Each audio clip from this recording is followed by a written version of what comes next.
Hello, everybody. I am at the Texas Policy Summit for 2025. That means there have been so many speakers on several different issues, and today we're going to be getting into a little bit of criminal justice and talking to an awesome lady, so let's get started.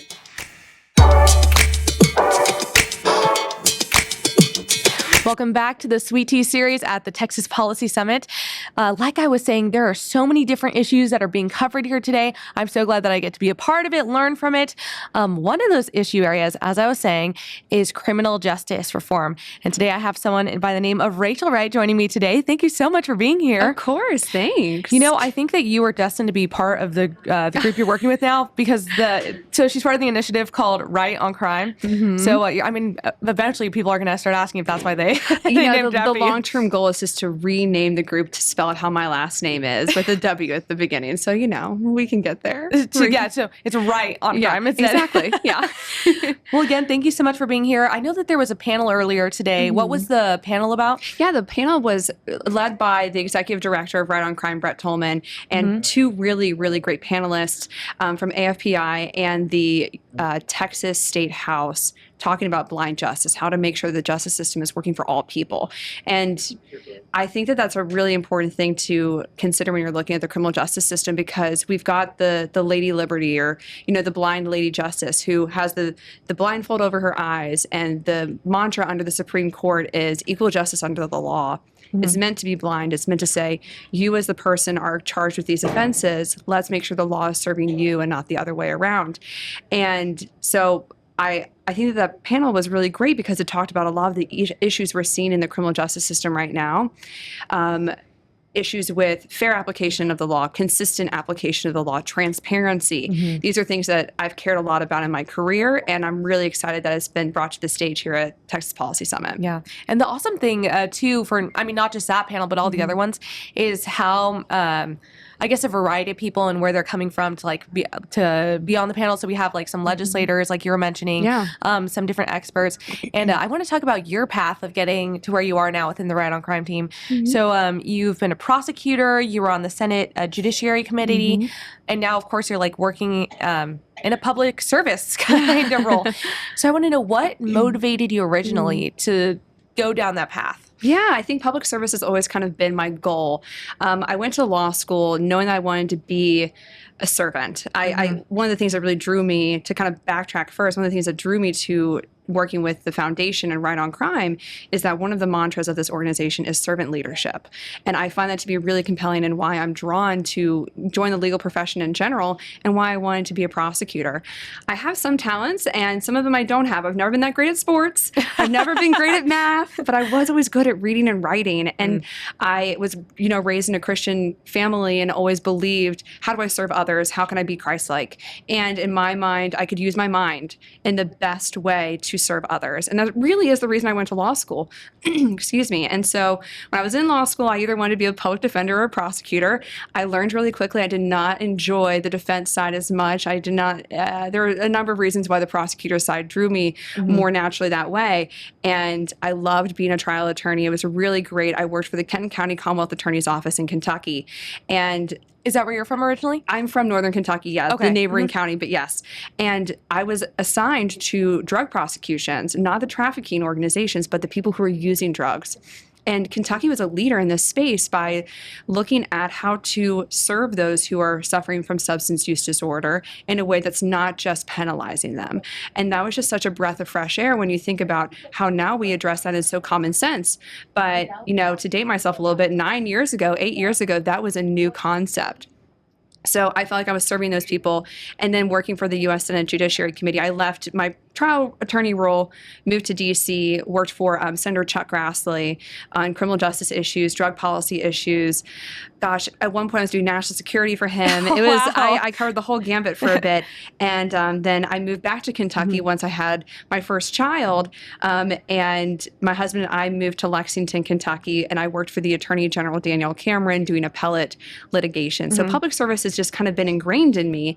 And I love that Texas Public Policy Foundation and Wright on Crime gives me the opportunity to kind of flex those public service muscles, but within the confines of getting to be not a government worker, if that makes sense. And one of the things that you also mentioned is your mom. So how many kids do you have? I have 2 boys, a 4-year-old and a 1-year-old. They're little. They're little. How has that like transition been, like continuing to like work while having the boys? It has been parenthood is humbling.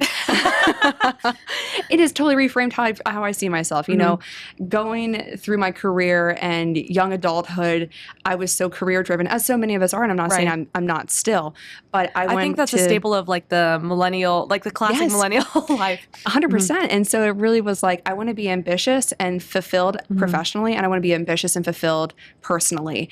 And so I have an amazing spouse. I have very supportive parents on both sides and really great friends and sisters who are our village. But ultimately, having children totally changes your perception on how you use your time and how you choose to use your brain.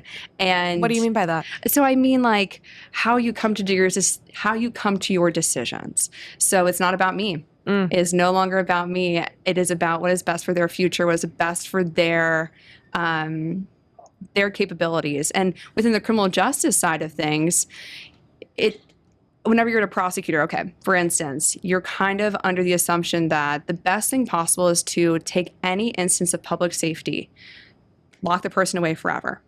I know based on the super, granular data and the amazing work I get to do with Wright on Crime, that there are better policies that actually promote public safety.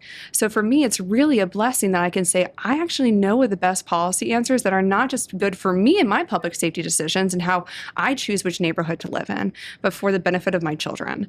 And that's how it's like my decision making has just changed because your priorities changed. Exactly. That's awesome. Do you think that there's like I feel like for a while, and it was like definitely a part of millennial culture, which is, okay, you need to focus on you first, like do your career first, the kids and all that kind of stuff will come later. I think we're seeing a little bit of a cultural shift in that. So like I'm part of Gen Z, and I think my generation is starting to like buck back on that a little bit. And I think part of it is like even like millennials who are now finally having kids are even saying, oh, I wish that I had like at least thought about doing this kind of thing sooner. Have you seen that as well? Like people who are starting to have kids sooner, or do you think that is something that's possible to balance out, even if you're like trying to do your career at the same time? I think with the right employers, yes. I think it totally depends on where you're working and who your support system is within the office. I think this whole notion of work-life balance is what we strive for, but it's more like needs to be like work-life integration. So, for instance, who was it that was saying that? I feel know. like it was like, I think it's JD Vance, or there was someone on the Oh, that's great. Maybe it was Elon. It was someone who's like in that kind of politisphere who said the work-life integration. Like, I want to be able to see politicians who are carrying their kids on their shoulders. Yes. And I was just thinking I might have to go to DC for a public hearing in about a month. And I'm thinking, well, how am I going to figure out childcare issues because my husband's busy and full-time as well. Right. And I was thinking, well, I can take the 4-year-old with me. And I was kind of burdened mentally by that for a second, and then was like, no, because I'm a mom first. That is the most important role I have, right? And so That's I'm thinking, moving me. And so I'm thinking, like, my child should not be a burden. My child is the blessing. How do I accommodate making that work together? I don't know if people are starting to think about having children younger. I don't know how millennials would, square that necessarily, because we're kind of like entering like the older stage of like our 30s now. But I do think that there's a cultural shift in terms of why are we making this so hard, especially for women to have, quote unquote, have it all, but like to be able to be successful and ambitious. I think it deals a lot with the work environment you're in. So like here at TPS, there have been several children, and that delights me because I'm thinking like, well, one, kudos to those parents. But two, it's like, this should be normal. My mom was a nurse and my dad was a physician, and I always loved going to, see where my dad worked. I thought it was so fun. Like, we should normalize that more. So to the extent that I can do that, whenever I'm traveling or doing whatever, I'd like to lean into that more. So, yeah. I'm so glad that we do work at a place that really is promoting family. It is, yeah. And I think we also just started, like TPPF announced that we're starting a new initiative called the Family Success Agenda. And so, which is also just like focused on like building stronger families in Texas, that kind of stuff. But I'm glad that that's also something that bleeds into the workplace, like where you're finding ways that you can continue to like be a mom first. Yeah, absolutely. And then I'm guessing like that helps motivate you to do better like at your job, like you were saying with for sure. the types of policies you like. Yeah. So going back to the policy stuff, what are some of the policy areas that you're focusing on right now? Yeah, so for Right on Crime, I get to focus on federal policy. So I worked on the Senate Judiciary Committee, like I said, for Chuck Grassley for 5 years. And one of the big initiatives that he passed while I was there was called the First Step Act. And it was this landmark bipartisan criminal justice bill. It just sailed through, signed into law by President Trump in 2018. And a lot of the work I got to do when I worked for Senator Grassley was focusing on the implementation of that law. It has not been fulfilled, the implementation, the letter of the law, as it should be. Like, it's just not there yet. And so I think that a lot of time, resources, energy still needs to be focused that way. So here at Right on Crime, still working on that. The courts are kind of sussing things out as well, so just tracking that litigation. Some other things that I think are really important policies to focus on the federal level is, what is conservative criminal justice reform? I think there's such a high turnover in the House of Representatives that the number of members who were present during the passage and signing into the law, the First Step Act, are no longer there. They either chose to retire or they were, defeated in a primary or a general election.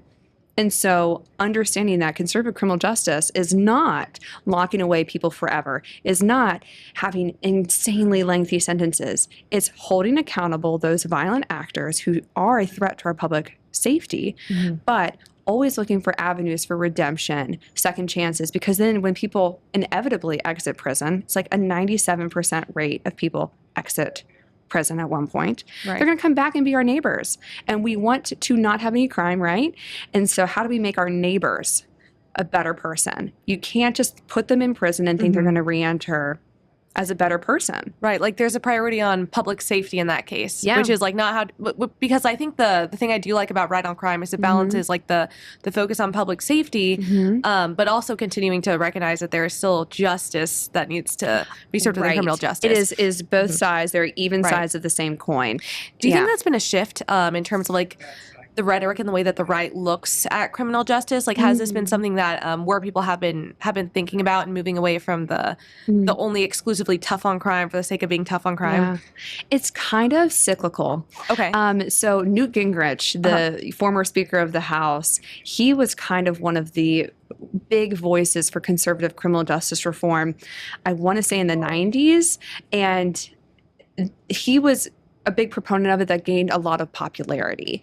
But as we know, there have been really the criminal laws tend to react to the news of what's going on and the perceived or actual crises. So for instance, there was a massive crack epidemic in the 80s, and Congress responded in kind, saying, we are scared of this. How do we make this feel like we're doing the thing to take care of the issue?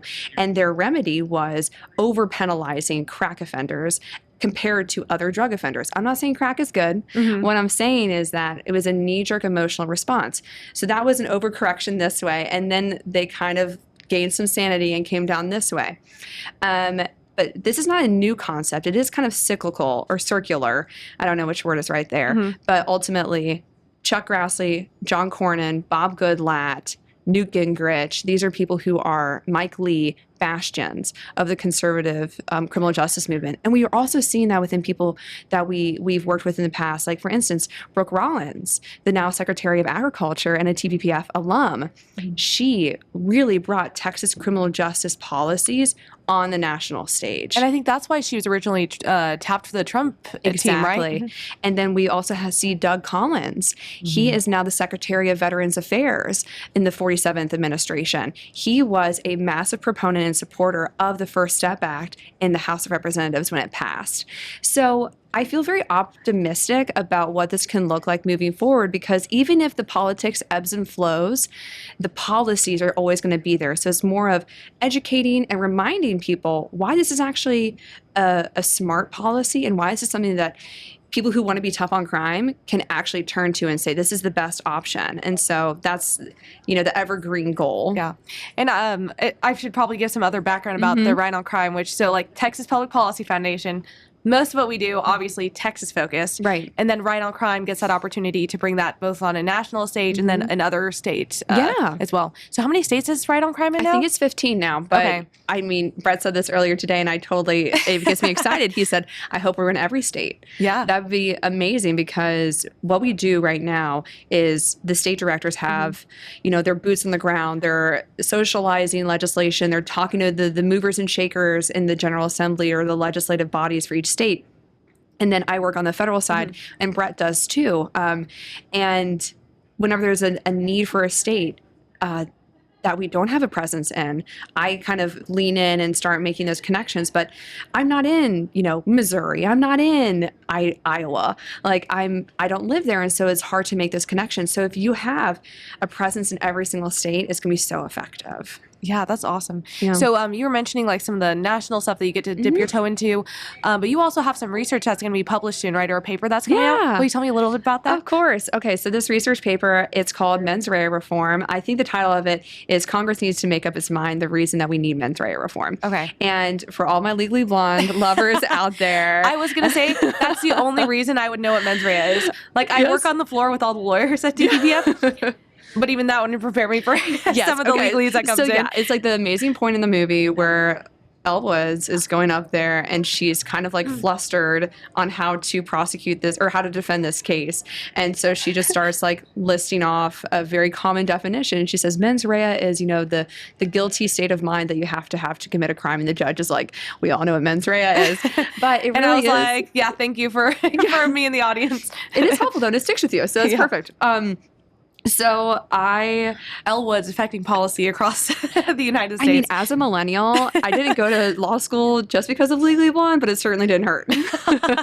So what's in the paper? Okay. What's happening? So basically, if you're going to convict somebody of a crime, if a prosecutor has to prove the case, you need to show typically a guilty mind, that they did it. Well, that they knew they were doing it, that they did it. That's it. It's kind of mathematical. Mens rea and then the act of doing it equals crime. But often, either through sloppy drafting or maybe intent, there's no state of mind requirement. So basically, individuals can be prosecuted and convicted and sentenced to really long sentences sometimes without a prosecutor having to prove that the person meant to do it. There are certain crimes that we kind of as a society have decided like there needs to be no mens rea here, but typically we kind of agree on the premise that... Wait, what are those like extreme circumstances? Right. So typically on a statutory level, in the states, it's going to be your statutory rape. It's going to be those kinds of like really egregious crimes that we're saying, I don't care what you were thinking, it's wrong. Right. But as you can see, like that is the exception. Right. There are so many crimes that, for instance, I believe it is transporting across state lines a firearm. There is no attendant mens rea. So you don't have to knowingly have the firearm in your possession to move across state lines. If you just have it, a prosecutor could say, I don't care if you knew it was in your truck, you did it. And it's not just like a measly little like, slap on the wrist. It's like a 10-year mandatory minimum. And so we as, people who love the letter of the law think there's got to be a better way because prosecutors rightfully have prosecutorial discretion. They should. But if they're going to have that massive tool at their disposal, they need to be held to task to actually prove the case. And so what mens rea reform does is it says there should be a default state of mind element in every single piece of law federally. And it's gotten some pushback in the past, but it's gaining a lot of bipartisanship, which I'm really excited about. It's got a champion in the Senate, hopefully a champion in the House of Representatives as well. And it really does help be a panacea to the ills of this bloated federal criminal code, this over-criminalization issue. So that is the very basics of mens rea reform. But I think one succinct quote that I think sums it up pretty well is by Oliver Wendell Holmes. He said, even a dog knows whenever he's being kicked or tripped over. And so that kind of shows you really narrow that if you mean to do something or not, that makes a difference. Yeah. So if people want to be able to to read your paper when it comes out, can they find it? Yes, it'll be on Wright on Crime's landing page on their website, and I guess it'll be published through TPPF channels as well. Yeah. And so if you guys want to learn more, so it's Wright on Crime. Is it .com or .org? So wrightoncrime.com, Texas Public Policy Foundation, also, or TexasPolicy.com if you want to get our other types of research. And then to learn more about Wright on Crime, is that the same place to go? Yes, it is. And they also have their own separate YouTube channel, so definitely subscribe to them. Follow them on Instagram, Sweet Tea Series, or Spilling Sweet Tea on Instagram. Thank you so much for joining me today. Thanks. Yeah. Have a wonderful rest of your policy summit. You too. And for everyone else, thank you so much. This has been Sweet Tea.